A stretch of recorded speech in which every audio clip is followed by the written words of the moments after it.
നടി കീർത്തി സുരേഷ് വിവാഹിതയാകുന്നു എന്ന വാർത്തകൾ അടുത്തിടെയാണ് പുറത്തുവന്നത്.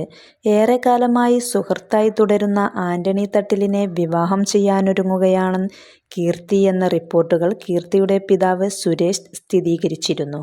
ഇതിനുശേഷം ഇൻസ്റ്റാഗ്രാമിൽ ആന്റണിക്കൊപ്പമുള്ള ചിത്രങ്ങൾ പങ്കുവച്ചുകൊണ്ടാണ് വിവാഹ വാർത്തകളോട് താരം പ്രതികരിച്ചത്. 50 years still counting, എപ്പോഴും ആന്റണി കീർത്തി എന്നാണ് ആന്റണിക്കൊപ്പമുള്ള ചിത്രങ്ങൾ പങ്കുവച്ചുകൊണ്ട് കീർത്തി കുറിച്ചത്. കീർത്തിയും ആന്റണിയും തമ്മിൽ 15 വർഷത്തെ സൗഹൃദമുണ്ടെന്നാണ് പറയുന്നത്. എഞ്ചിനീയറായ ആന്റണി ഇപ്പോൾ മുഴുവൻ സമയ ബിസിനസ്സുകാരനാണ്. ആസ്പെറോസ് വിൻഡോസ് സൊല്യൂഷൻ ബിസിനസിന്റെ ഉടമ കൂടിയാണ് ആന്റണി. സെലിബ്രിറ്റി ലോകത്ത് ഇത് വിവാഹങ്ങൾ നടക്കുന്ന മാസമാണ്. നാഗചൈതന്യയും ശോഭിതയും തമ്മിലെ വിവാഹത്തിൽ തുടങ്ങി കാളിദാസ് ജയറാം, താരിണി കാലിംഗരായർ, കീർത്തി സുരേഷ്, ആന്റണി തട്ടിൽ വിവാഹം വരെ നീളുന്ന ആഘോഷങ്ങൾ. ഗോവയിൽ വെച്ചാണ് കീർത്തിക്ക് മാംഗല്യം.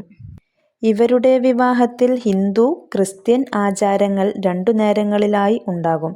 ഹിന്ദു ആചാരപ്രകാരമുള്ള ചടങ്ങുകൾ രാവിലെയും ക്രിസ്ത്യൻ ആചാരപ്രകാരമുള്ള ചടങ്ങുകൾ വൈകുന്നേരവും നടക്കും. ഇരു കുടുംബങ്ങളുടെയും സാന്നിധ്യത്തിലാണ് വിവാഹം നടക്കുക. വളരെ വേണ്ടപ്പെട്ടവർ മാത്രമാണ് വിവാഹത്തിൽ പങ്കെടുക്കുക.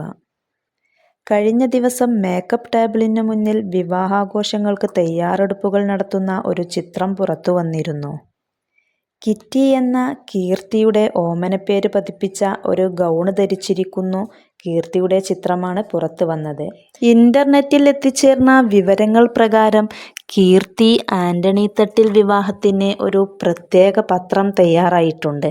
കാണാൻ പത്രം എന്ന് തോന്നുമെങ്കിലും ഉള്ളിലെ വിവരങ്ങൾ വധൂവരന്മാരെ കുറിച്ചുള്ളതാണ്. ദി വെഡ്ഡിംഗ് പോസ്റ്റ് എന്നാണ് പത്രത്തിന്റെ പേര്.